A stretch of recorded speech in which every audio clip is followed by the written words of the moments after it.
Jan, thank you so much for joining us on the B2B Podcast Stories. Glad to have you on the show. Glad to be here. Thank you for asking me. Very, very much appreciated to have you here. So we're going to talk about lots of stuff in this episode. The idea is to start with you, Jan. So tell us a bit about you, what you do, and your business. Sure. Well, I'm a three-time CMO, and what I do now is I'm a marketing advisor. I work as, I advise startups, CEOs, sorts of people about B2B marketing. My focus is on B2B. I've got like a 25-year career in B2B technology and marketing. And at the moment, I run Rockstar CMO, and Rockstar CMO is a few things. One of those is a podcast, which I think we'll get on to talking about in a little while. Oh, yes. We're cruising up to 200 episodes of that. But also, that's the name of my consultancy as well. So me and a couple of partners work as Rockstar CMO, and our jam, as we describe it, is to share marketing street knowledge. So we're an experienced bunch of people. So we call that marketing street knowledge, and that's what we do. So yeah, so that's me. I love that. So tell me a bit about this. What's marketing street knowledge? Because if I think about the typical CMO of $500 million plus revenue per year, I suspect he or she might not want to refer to his job as street marketing. So what's that exactly? How do you position it? Yeah. Well, we have quite a strong musical theme through what we talk about, but really that comes from a rap group, MWA, who referred to be prepared for the power of street knowledge. And I kind of took that and just described that as the power of marketing street knowledge. And the reason why I call it street knowledge is because we've built our practice based on experience. Both myself and Jeff, my partner, who's also on the podcast, have a lot of experience. And so really referring to that, you know, we're people that have been there, we've done it, we've been through all of it. And so I kind of consider that to be street knowledge rather than the kind of stuff you might read in books or you might hear from a large independent analyst firm or something like that. But we've actually got our experience from doing it, some of the failings that we've had. And so I call that street knowledge.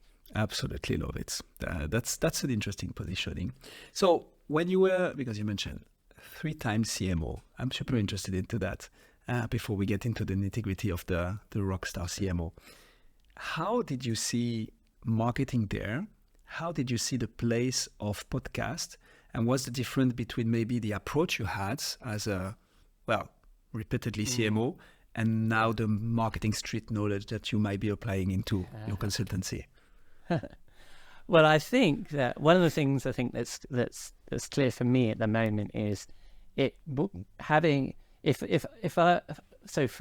right now we have a small advisory firm. Would you have a podcast in order to promote that firm? Yeah. So I can apply it to what we do right now and also what I've done as a CMO. And I think podcasting is part of a broader content marketing strategy. I don't think your content, particularly your podcast, is your advertising, is going to expand your reach. It's actually about sharing your opinion, allowing people to get to know you. It's like content as a product. So when I'm doing my CMO thing or when I'm advising clients, I always talk about that marketing is about 3 things: awareness, revenue, and trust. Love it. And I think that podcasts in particular sits in that sort of trust bucket, right? Is that, you know, we need to create these things. You're not going to create awareness necessarily through a podcast, and you're certainly not going to create revenue immediately, but you are going to create trust. So it's about that. It's about being part of your content strategy is where I sit podcasts. So let's dive into that because that's super interesting. So how do you build that trust through podcasting? Why do you think it's a particularly relevant channel to a brand, a personality, or whatever the entity? Why is podcasting a good trust enabler, A, compared to other channels, but B, what are the particular features and byproduct of podcasting that makes that possible? Well, I think currently as an advisor and consultant, then your people choose you based on trust, right? And so what I think my podcast does, it allows people to hear what's my point of view on things. What do I how do I think? What's my opinion about particular issues? What do I know about particular issues? Who do I know? What kind of conversations are we going to have?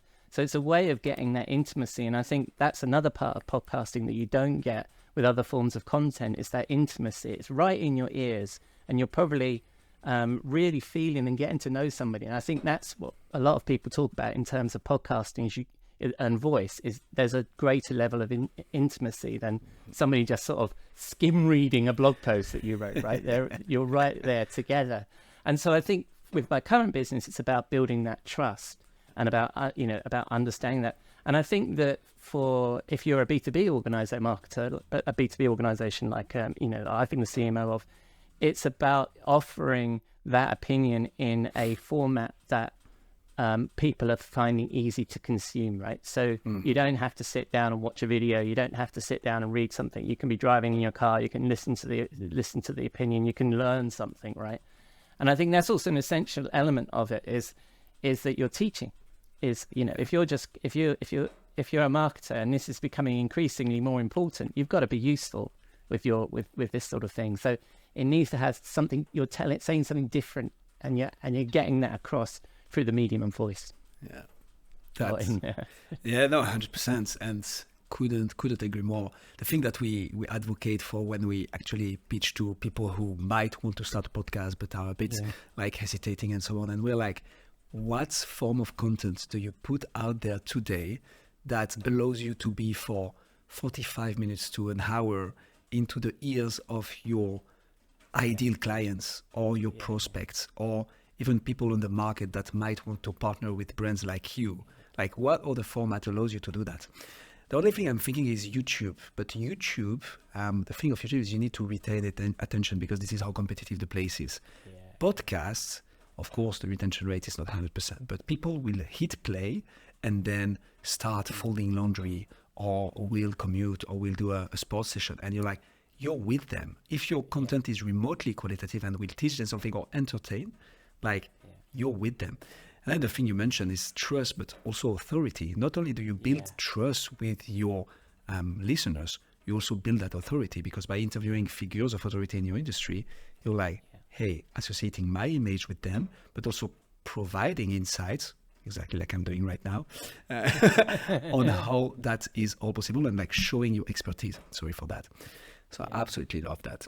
Yeah, no, and there's another couple of things as well. I think what you're doing very well actually is a good lesson for an interview style blog podcast, is that you're actually demonstrating your authority. You're not just being the interviewer. Right. But the other thing I think about a podcast is it gives you a passport or a license or an opportunity to invite a conversation with somebody else, right? So I found that really useful. And as I was saying to you before we hit record, I started our podcast, Rockstar CMO, during the pandemic. It was a way of networking for me. I'm naturally an introvert anyway, so I'm not natural in big rooms and handing my business card around.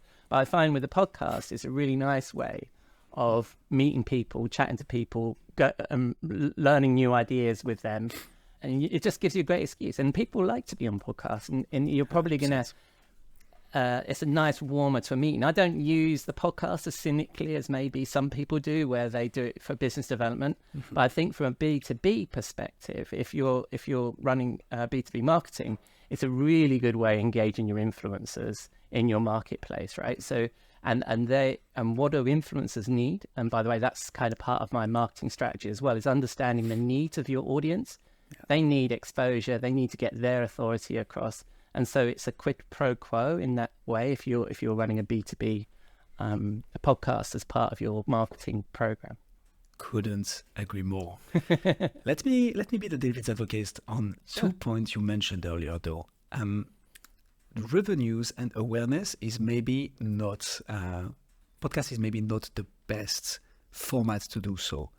Can you walk us through this a bit? Why, according to you, it's a bit less effective than maybe other channels, or compared to trust building, and why so? Well, I think that's possibly why so many podcasts fail and so many blogs fail, is right. Interesting. Is I think that people think they build it and they will come.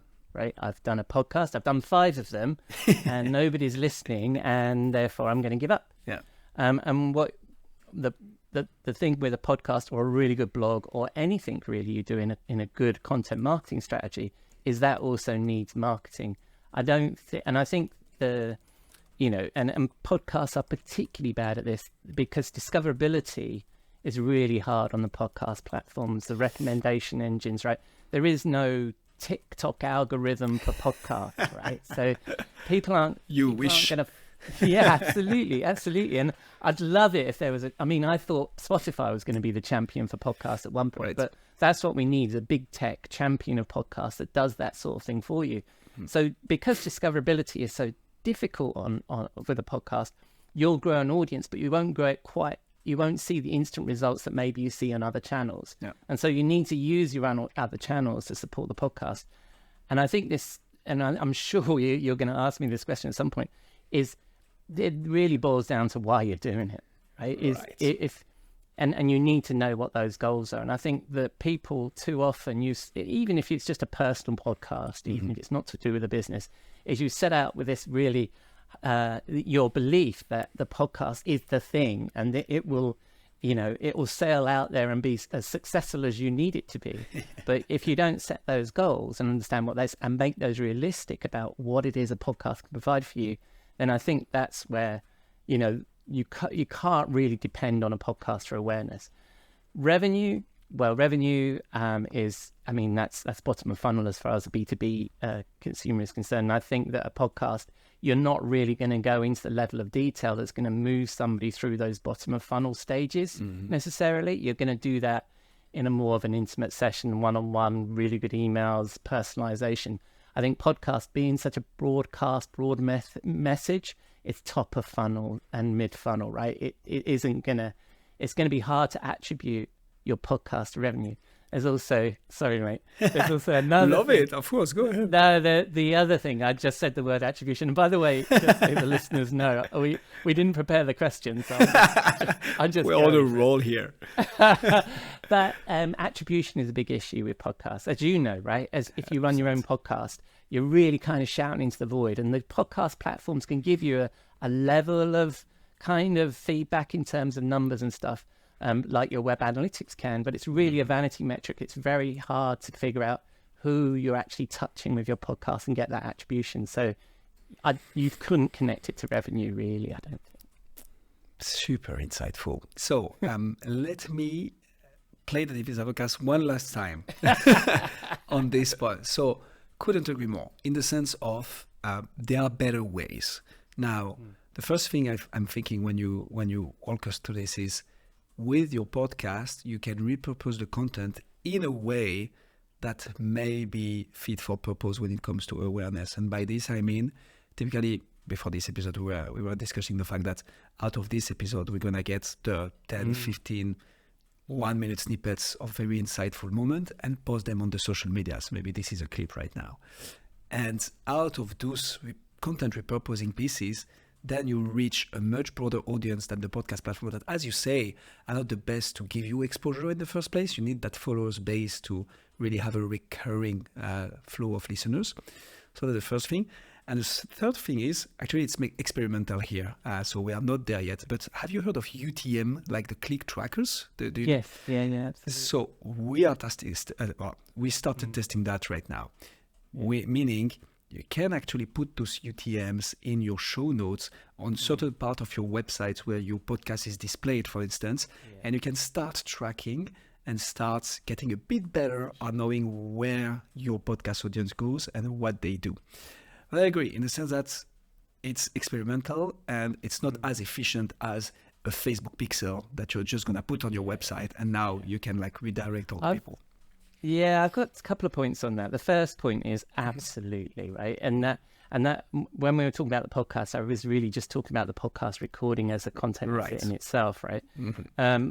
One of my chums, Robert Rose, who's a regular on my podcast, he comes onto the podcast with a marketing thought. That marketing thought is something he's prepared, and it's something that he'll publish on a blog that he runs at Content Marketing Institute. He'll repurpose it in his presentations, and it will be something that he'll share on the podcast. So he absolutely does that. And I think that is a critical point that you make there, is that and it's a critical point with any part of your content marketing, and it frustrates the hell out of me when people do like a random act of marketing. Here's a blog post, here's a podcast post, here's an ebook. No, what's your opinion? What is it that you want to say? What are the needs of your audience? What do you need to get across? And you're going to do that for a year, 18 months, something like that, right? Or 2 quarters even. Let's give you that. But then all of this is not one and done. So for example, on our podcast, one of my regular guests is a guy called Jeff Clark, who's my partner at Rockstar CMO. And we have almost a kind of an agenda about the 5 effing fundamentals of marketing. I'm not going to swear on your show. And so what we do is we'll break that down, and we'll go through those 5, and then we'll break those down into 5, and we'll break those down into 5. Yeah. Now, it's kind of nichey, because unless you're a B2B marketer and you want to learn this stuff, we're not going to make comments about, I don't know, whatever's going on at ChatGPT this week, or with Elon Musk, or any of that kind of stuff. It's not a news show, but we have a content agenda, right? And I think that's the important part, the first part of what you're saying, absolutely repurposing your content. And then the second part, UTMs, the trouble with that is, and it's a bit like what we were talking about, discoverability of the podcast, the kind of podcast infrastructure is a bit tricky for that. How many people are listening in the car and then remember to go into your show notes and click on a link?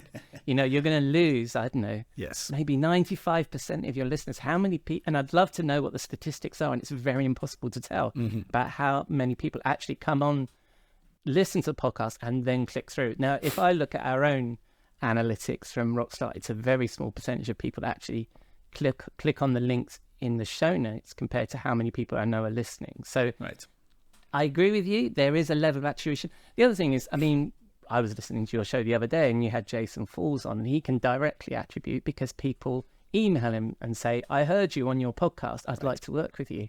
Obviously, you can do that too. True. Yeah. So for the inbound, then it's much better. Like if people by themselves tell you, hey, I've heard you on that show, or I discovered your podcast and I learned this and that, then for sure. But attribution is one of the challenges. But hey, to anybody listening right now, if you solve that problem, you're going to make a lot of marketers happy, and therefore a lot of money. Well, the other thing is, I think that we're so fed on attribution in B2B marketing that venturing into doing a podcast is venturing into an uncomfortable place. You have to have faith, right? I love that. And you're not going to get that feedback. You're not going to get that attribution feedback. And I think that's why so many people give up so quickly is, I have so many conversations where somebody has listened to a podcast and I've not known that, or they've read a blog post and I've not known that. Yeah. So many people are kind of lurkers or listeners or whatever. You're not going to know until you have that conversation, right? 100%. So, Jan, let's park that, because we need to discuss why you have your podcast and why you push through until 200 episodes, and probably much more to come. 2 last points I would like to make here. The first one is, I love what you say about people venture into this without being certain of anything. And this is why after 5 episodes, they stop. We have our favorite stat of all time in the podcast world, to Hussam and I, is 90% of podcasts won't make it past episode 3. And 90% of those who do pass episode 3 will not make it past episode 20. Meaning you just need 21 episodes to be a top 1% of podcasts all time.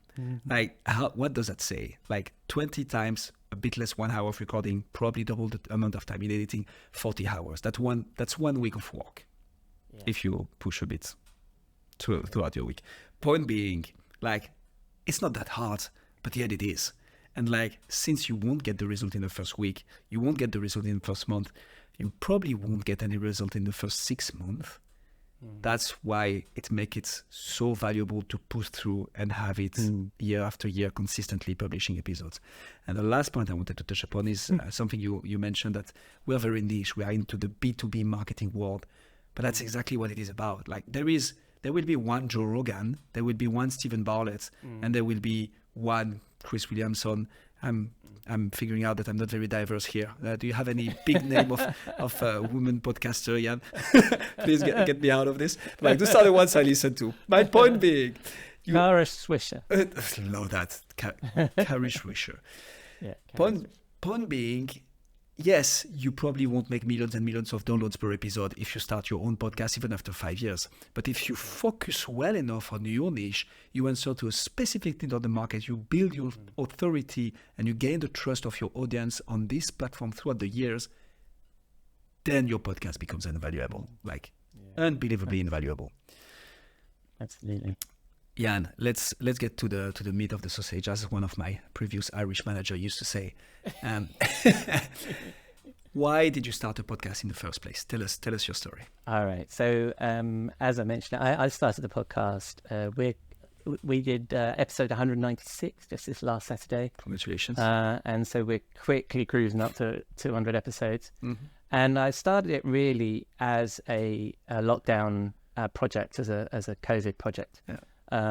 Two reasons for it. One of them was I wanted to try this podcasting thing. I dabbled in it in a previous agency when I was in the US a while back, and I wanted to get a handle on it now. And I think that the nice thing about where we are in terms of B2B marketing and digital is these tools are available to all of us to play with. Just because I'm a CMO or whatever, it doesn't matter. I like to get hands on and play with these tools. So I thought I'll give it a go. And the other thing was we were all locked down.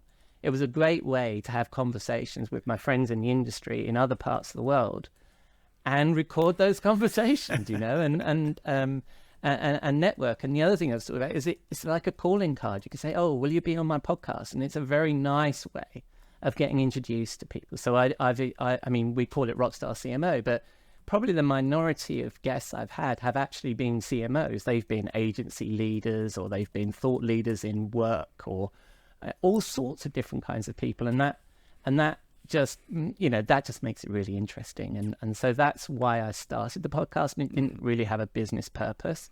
Although I will tell you, the Rockstar CMO itself started as a content marketing strategy when I was the CMO at SendShare. Mm-hmm. And I hope nobody minds me saying this, but the CEO at the time was saying, we're a boring German software company. Ouch. And we were based in, he's German too. So I was based, we were based in Munich. They brought me on purpose to kind of shake things up a little bit.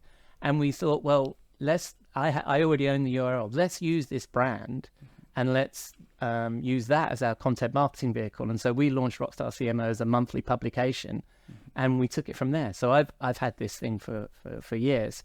And that's really what I'm talking about in terms of podcasting. You can't really have a conversation about podcasting independently of your content marketing strategy. Right. And to your point you were making just a moment ago, that content marketing strategy is not a short-term strategy, it's a long-term strategy. And so it's one of the things that's going to be included in that, because I would argue that a new blog isn't going to have that return that you talked about, right? Many blogs fail within the first 8 or 9 weeks of posting. Correct.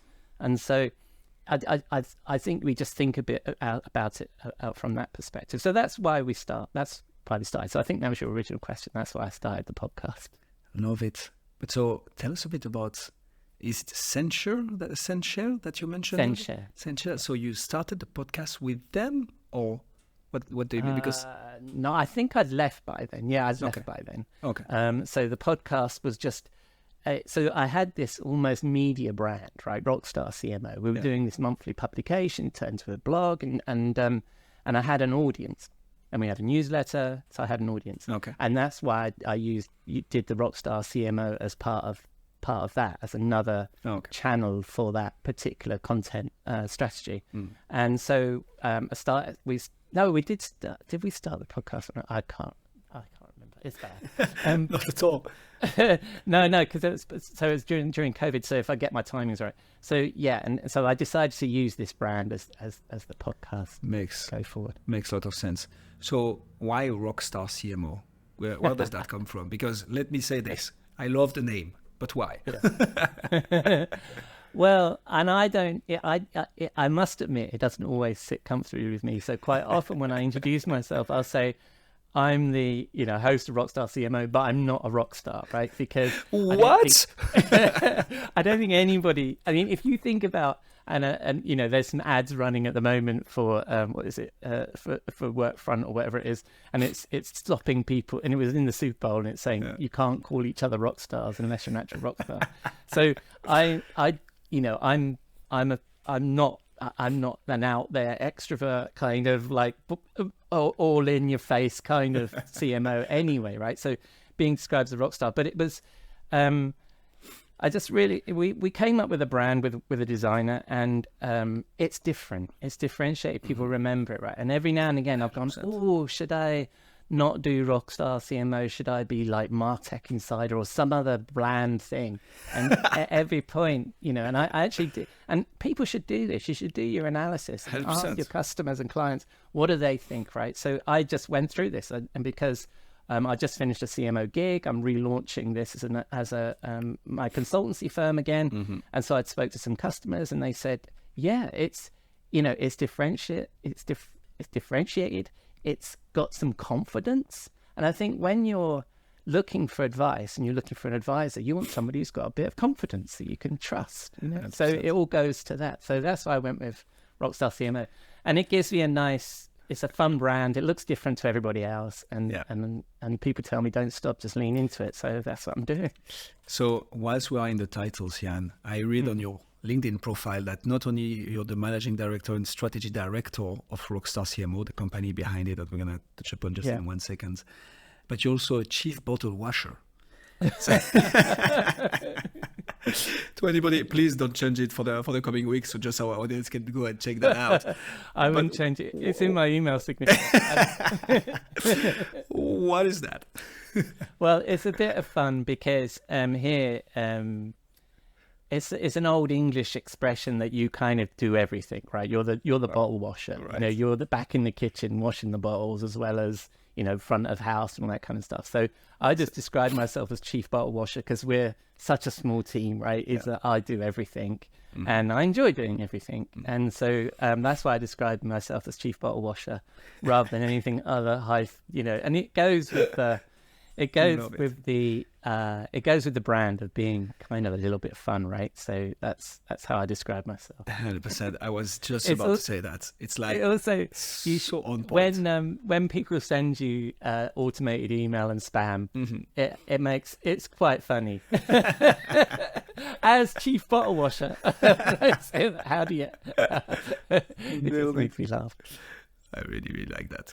One point that you said earlier, it was a great networking tool, but it was a great way to make people come to you. And it's not just like a cold calling or like, hey, would you mind going out for a coffee? No, let me give you a bit of exposure. Let me give you access to my audience.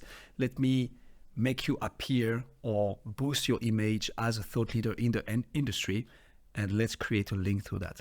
The first podcast we started together with Usam is Corporate Treasury 101. We are approaching 200 episodes as well. I think we're going to be there in 1 week. Yeah, it's pretty happy about that.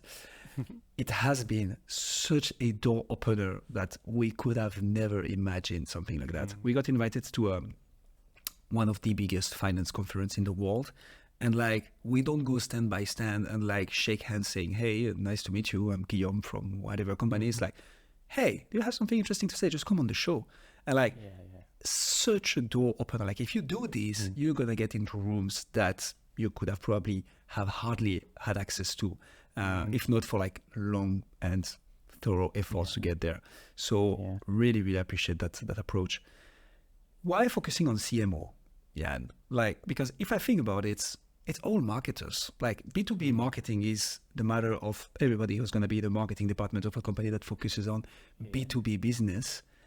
Why this particular niche down on CMO? And this just comes out of curiosity because I don't know the answer. So why is that? You asked me all the questions I ask myself almost on a daily basis. Perfect. The idea of the Rockstar CMO is an aspirational marketer that people want to be, right? And and I don't position myself, as I described, I don't position myself as the Rockstar CMO.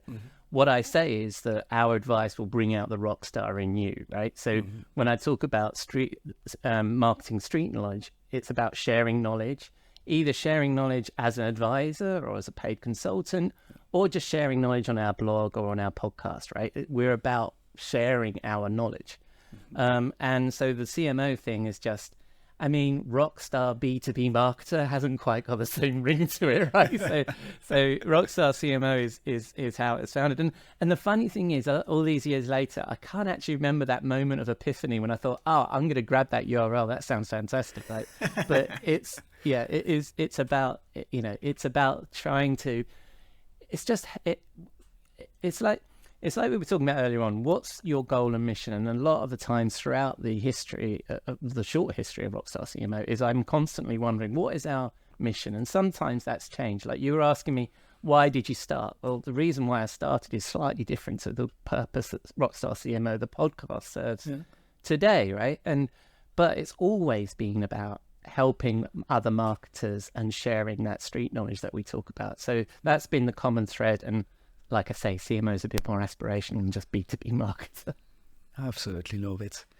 What's the what parts of your business is enabled by your podcast? And by this, I mean, I'm going through the website right now, and I see the F-In podcast, street knowledge, advisory services, like everything, like the branding that you come up with on this very episode is literally embedded into your website. Like that's, you live that brand. That's super, super interesting.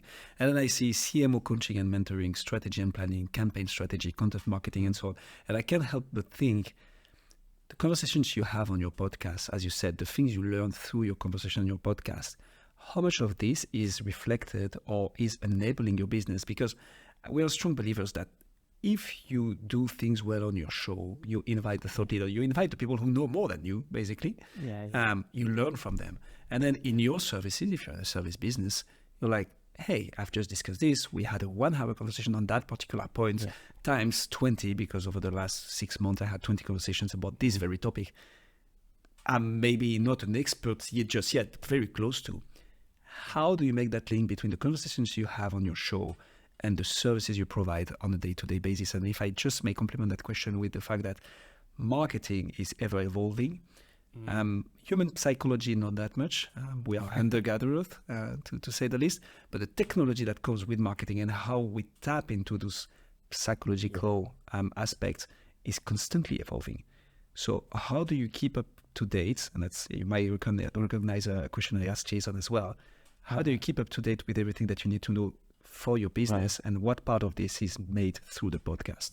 Right, there's quite a lot in that question. Sorry. So the podcast, from that perspective, the podcast serves a number of purposes. The first one is basically, having a conversation like this with you on the topic of B2B podcasts, right? So unless you've done one, unless you've seen what it's like when you publish and you know the sort of data you get through and you've tried the UTMs and all the stuff we've talked about, that has been an input. I know I could have done 10 episodes and figured that out. So that's not what 200 episodes has taught me. But I certainly think that if you're a marketer, you should absolutely try all these things. And then if they fail, they fail. That's fine. But at least then you can talk knowledgeably about that channel, about what you've done. I haven't quite applied that to doing things like TikToks yet, so we'll have to give that a go. But I think it's good that we experiment as marketers. The other part of it is absolutely to your point, is that I have particularly Robert Rose is a regular guest, and he comes on and he shares his marketing thought, and he isn't an interview style. He shares his view, right? So I learn something from him. And also what I've learned from the interviews that I've done on the podcast too. But the other part of it is that I find that collaborating, so Jeff Clark is on the show, he's ex-Forrester research director, really knowledgeable about B2B marketing from a big technology perspective, big analyst firm, worked with some great clients. And what I can do is have a conversation with him, a regular conversation with him, about what's on my mind as a CMO, or what I'm facing with a client or something like that. And we have that conversation, we record that conversation. And it's just a great way of honing your craft of what you do, of what you know, of what value you can add to somebody else. And then share it and say, this is us putting our stall out in terms of knowledge workers. This is the knowledge we have. Would you like some more of it? So that's probably the three things that I've learned is podcasting as a channel, the new things I've learned and stayed up to date by talking to other CMOs and other agency heads and that kind of stuff. And the third thing is just fine honing what it is you do as a consultant or as an advisor by talking to other people, right? So that's what happened. Really like that. And yeah, obviously vice versa, right? You can get the clients that you've helped with on a particular problematic or something like a typical use case that you think can help other people. And if the client is happy to share, then that makes for a very compelling and great episode, because it's like hands-on, true experience, like double down on the authority, obviously, because you're like, guys, I'm not just talking about it, I'm actually executing on that, and I make people happy with it, and you get people to share the story. And it's like a two-way street where your podcast benefits your business and your business benefits your podcast. It has that compound effect that you just get things out there that is qualitative, outbound and inbound, because it serves both your audience, yourself, and your guests. Absolutely love that. One of the important aspects, Ian, and you mentioned it quite sometimes, is you're not going to get results in a few episodes, in a few weeks, let alone in a few months. What made you push until 196 episodes, soon 200? Because you may think, okay, well, it's a COVID, it's a pandemic, lockdown type of gig. I understand the motivation at first, but like everything, like the hype goes down, and then it's just about getting episodes in, having conversations, recording for 1 hour, doing the editing for 2, publishing, scheduling, and so on and so forth. What made you in particular push through and say, guys, this is not only worthwhile, but we're going to get to... I think, I mean, we don't have a massive audience, but I think it's about the audience. I think once you start to collect an audience and you realize you get some anecdotal... so we publish on a Saturday, and I've had anecdotal... people come to me and say, you're my Saturday podcast, right? I do this on a Saturday and I listen to your podcast. And so you're doing it for the community, and that drives you forward. And that's what's very difficult with the beginning, because you, like I said earlier, like we were saying earlier, you're shouting into the void at the beginning, you don't get that feedback. So there needs to be a really good reason why you're doing it in the beginning that sustains you. But currently I'm sustained by that. I'm also sustained by my guests. So I have 2 regular guests, and honestly, if I didn't have the podcast, one of them's in Massachusetts, one of them's in California, I'm in the UK. It's a great excuse to talk to them every week and catch up with them, and then we record a bit of podcast, right? So, it's all the reasons why I started the thing from a networking perspective. And I think if nobody listened, I would probably still, well, nobody listened, that's probably too much, but if, I would still want to have those conversations. And so, if nobody listened, I probably wouldn't have the fortitude to continue, but the conversations really make it. And I wouldn't want to stop. And like you say, it is a big investment. And if you're prepared for that, then I think that you're in good shape. That's an interesting one. The first guest we ever had on the show, Mike Richards, he, as part of his job as a treasury recruiter, so that's like he was a recruiter in the specific niche, and he was like having conversation with the greatest mind of the industry, not 24/7, but very close to, because it's his job. It's like he talks to companies who are looking for group treasurers, and then he talks to group treasurer to convince them to go to that company. And it's like having such insightful conversation, tips, career advice, advancements. Like this is just a well of knowledge, and like it's only for me. So he just started recording those and like publishing.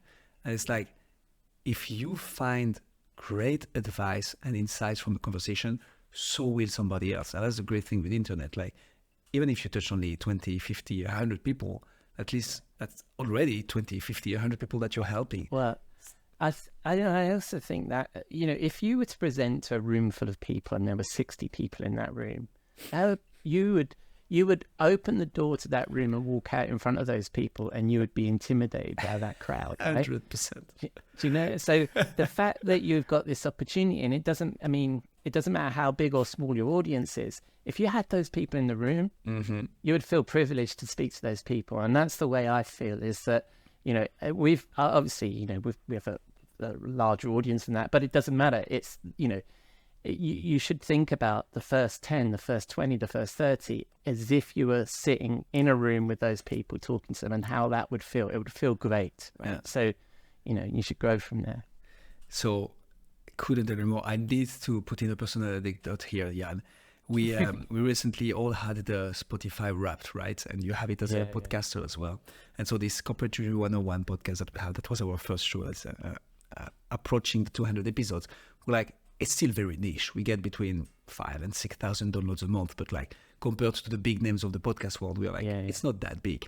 And then we see the Spotify Wrapped, and we're like, we are top 1%, top 1 podcast, for 180 people, and we are top 5 for 790 something. And we're like, how would I feel if I would have to go in a room of 800 people and like talk in front of those? Yeah. Well, I don't know if I could, but for sure I would sweat quite a lot. So I was like, that's amazing. That's insane. And you're like, those people listen to you on a regular basis. So 100%, like, no matter the size of the audience, even presenting to 20 people, if you saw CMOs, I mean, you're in a big room. So 100%, couldn't agree more. And on that point about audience and some of it about the goals we were talking about earlier on, is that really think about how many people you need to influence in the world in order to change your business or move your business off. I have a very small business. I just need very few people, relatively speaking, out of that audience to put their hand up and say, yes, I'd like to hear more from you and pay for your services.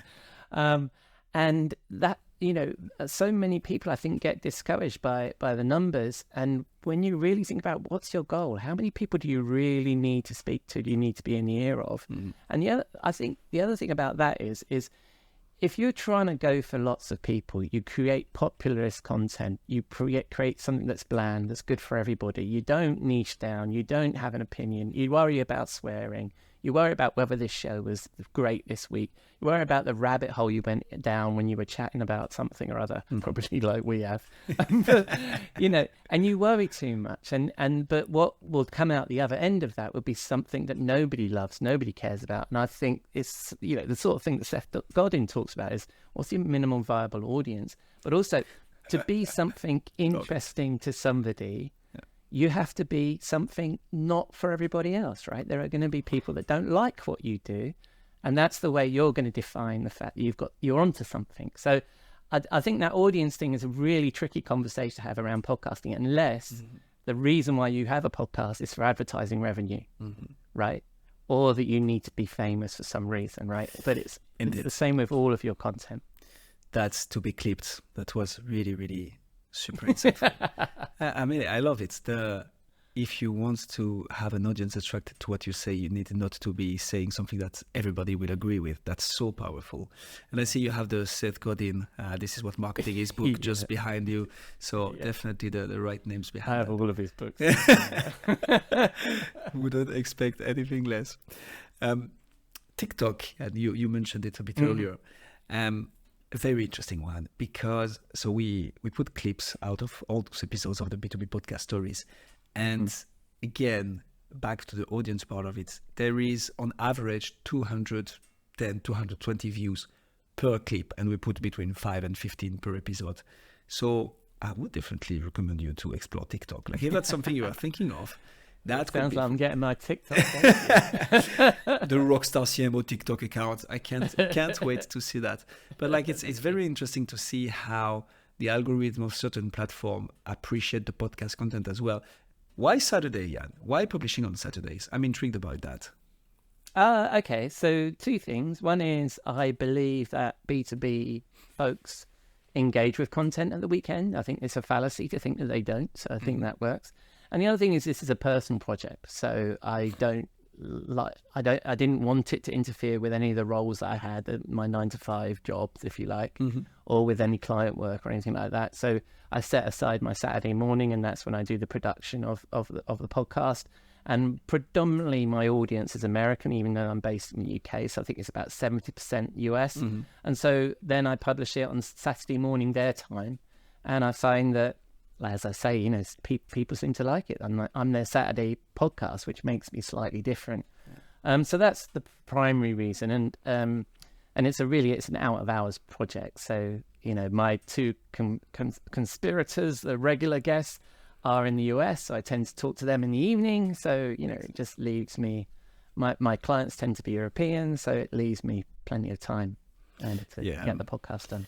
Yeah, the US is the world for podcasting, right? It's insane how the industry there and how aware of the podcast formats the population is in the US. That we also got most of our listenership in the US. Yeah, and I'd like to move on a bit to. Go ahead. Yeah, I've lived there twice as well. So I actually, if I looked at my LinkedIn network, I think a good proportion of my network are American anyway. So quite naturally, I think it's spread in the US. The work that I do spreads in the US as much as over here. Yeah, makes sense. The thing I'd like to deep dive a bit into, Jan, is what advice would you give to people who have a podcast, potentially B2B podcast, or are thinking about launching one? Like, what advice would you give them? I think we already had quite some nuggets in this episode. Yeah. But like, what are the things you think are important to touch upon to those people who are in the middle of making their podcast work or are thinking about launching one but haven't yet?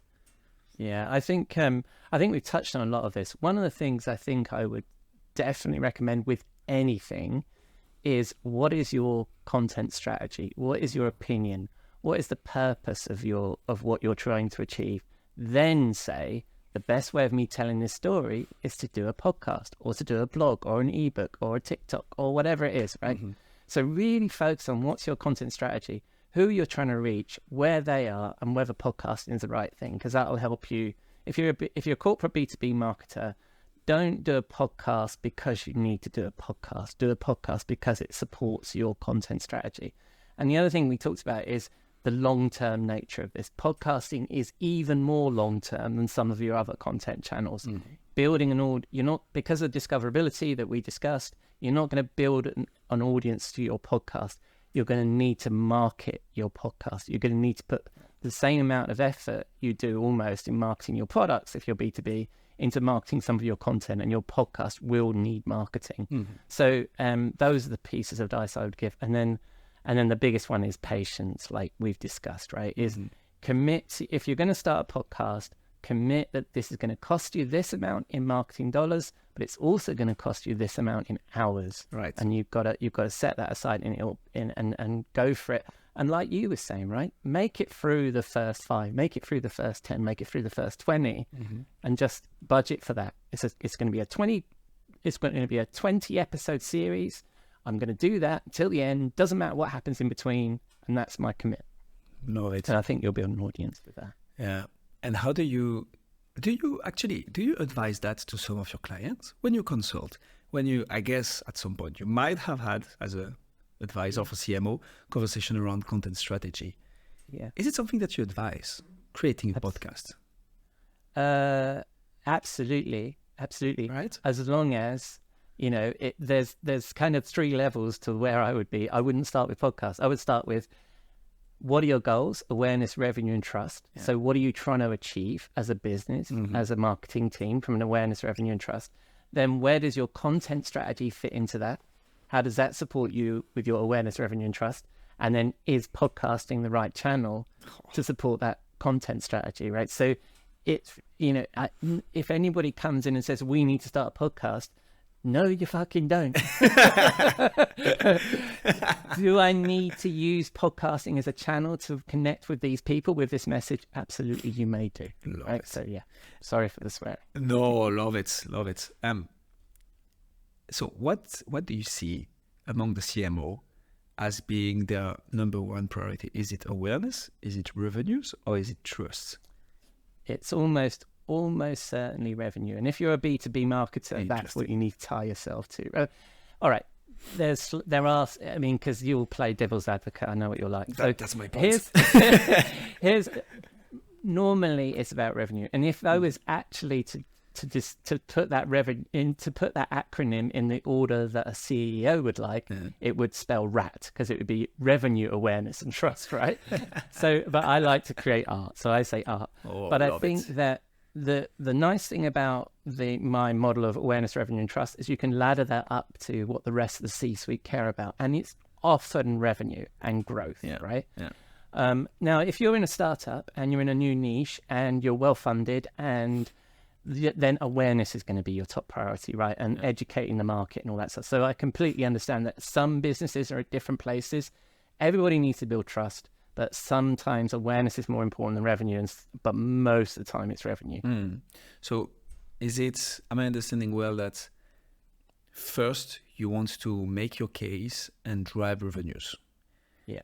Then once that box is ticked, you might want to focus on awareness, because this is where the scale comes from, probably. Yeah. It's like, as long as you educate the market, people start to know you, you become renowned for a specific thing, you drive the revenues through it.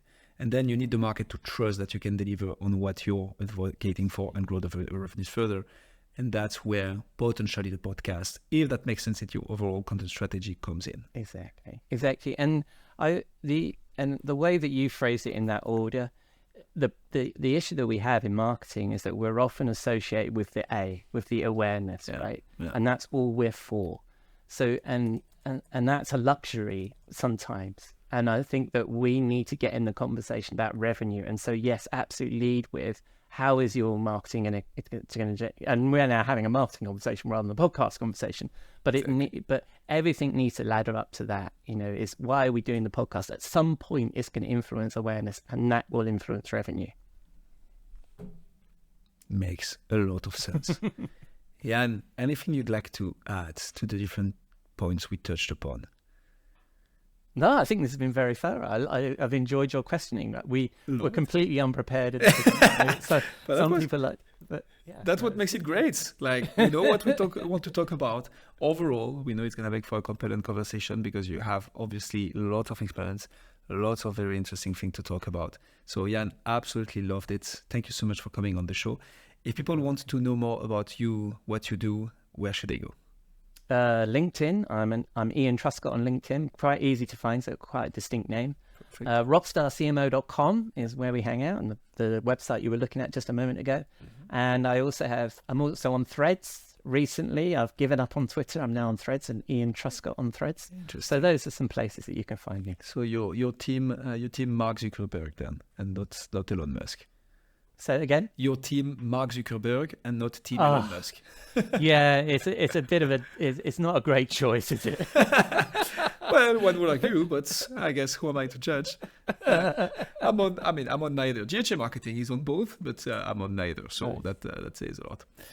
Yeah, thank you so much. We'll put all the links in the description. And thanks a lot for coming on the show.